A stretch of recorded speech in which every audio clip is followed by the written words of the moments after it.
प्यारे बच्चों, कक्षा 6 के इतिहास विषय में आज इस वीडियो में तीसरा अध्याय सिंधु घाटी की सभ्यता के अंतर्गत सिंधु घाटी के लोगों का सामाजिक एवं आर्थिक जीवन, भोजन, वस्त्र एवं आभूषण, व्यवसाय, व्यापार का अध्ययन करेंगे। देखिए, सिंधु घाटी के लोगों का सामाजिक एवं आर्थिक जीवन। सिंधु घाटी के लोगों के सामाजिक एवं आर्थिक जीवन पर पर्याप्त प्रकाश हड़प्पा तथा मोहनजोदड़ो के खंडहर डालते हैं। उनकी भोजन संबंधी आदतों, वेशभूषा तथा मनोरंजन के साधनों में पहले की अपेक्षा बहुत सुधार हो गया था। समाज का राजनीतिक एवं सामाजिक आर्थिक संगठन सुनिश्चित हो गया था। हमारी अनेक धार्मिक रीतियों का प्रारंभ इसी युग में हुआ था। देखिए, भोजन, गेहूं तथा जौ लोगों के प्रिय खाद्यान्न थे। इसके अतिरिक्त वे दूध, मांस, मछली तथा फल आदि का भी सेवन करते थे। गेहूं और जौ उनके प्रिय अनाज थे। इसके अलावा दूध, मांस, मछली तथा फल भी खाते थे। वस्त्र एवं आभूषण, उत्खननों से बड़ी संख्या में प्राप्त तकुए यह सूचित करते हैं। उत्खनन जब खुदाई कराई गई तो उसमें बहुत बड़ी संख्या में तकुए प्राप्त हुए, जो कि हमें सूचित करते हैं कि कपड़ा बुनने के लिए सूती तथा ऊनी धागों का प्रयोग होता था।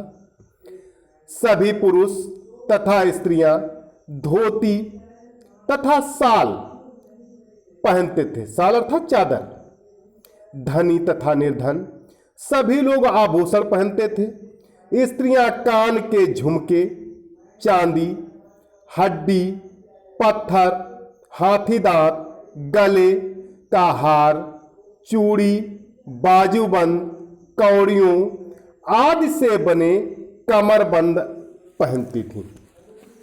पुरुष भी अपने कानों में झुमकियां तथा बाजूबंद धारण करते थे।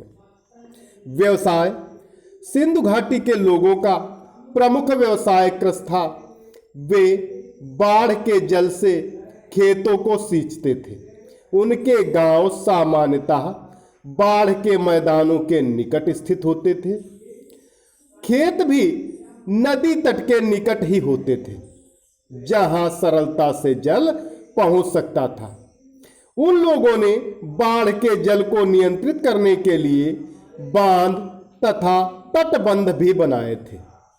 वे गेहूं, जौ, सरसों, तिल, कपास, मोटे अनाज, सब्जियां आदि उगाते थे। शायद कपास उगाने में वे ही सर्वप्रथम थे। शायद सर्वप्रथम उन्हीं लोगों ने कपास उगाई थी। यूनानी लोगों ने कपास के विषय में भारतीयों से ही जानकारी प्राप्त की थी। सिंधु घाटी के नाम पर उसे सीडान कहा। कालीबंगा के उत्खनन से ज्ञात होता है कि यहाँ कृषि का प्रारूप वैसा ही था जैसा कि आज प्रचलित है। जब कालीबंगा में खुदाई कराई गई तो वहाँ से जानकारी प्राप्त हुई कि खेती का प्रारूप वहाँ वैसा ही था जैसा आज वर्तमान युग में प्रचलित है। बर्तन बनाना, लोहारगिरी, कताई बुनाई आदि अन्य व्यवसाय थे। व्यापार, देशी तथा विदेशी व्यापार बहुत उन्नत था। मेसोपोटामिया से प्राप्त सिंधु घाटी की मोहरों से यह प्रमाणित होता है कि सिंधु घाटी मेसोपोटामिया के लोगों के से व्यापार करते थे। सिंधु के निवासी मेसोपोटामिया के लोगों से व्यापार करते थे। गुजरात में लोथल स्थान पर बंदरगाह के अवशेष प्राप्त हुए हैं जो सामुद्रिक व्यापार के सूचक हैं। मेसोपोटामिया के लोग सिंधु घाटी के बंदरगाहों के लिए मेलुहा का प्रयोग करते थे। मेसोपोटामिया के लोग सिंधु घाटी के बंदरगाहों के लिए किसका प्रयोग करते थे? मेलुहा।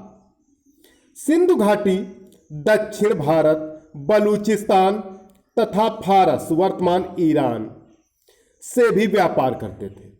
टिन, तांबा, सोना, चांदी, इमारती लकड़ी तथा मूल्यवान रत्न व्यापार की प्रमुख वस्तुएं थीं।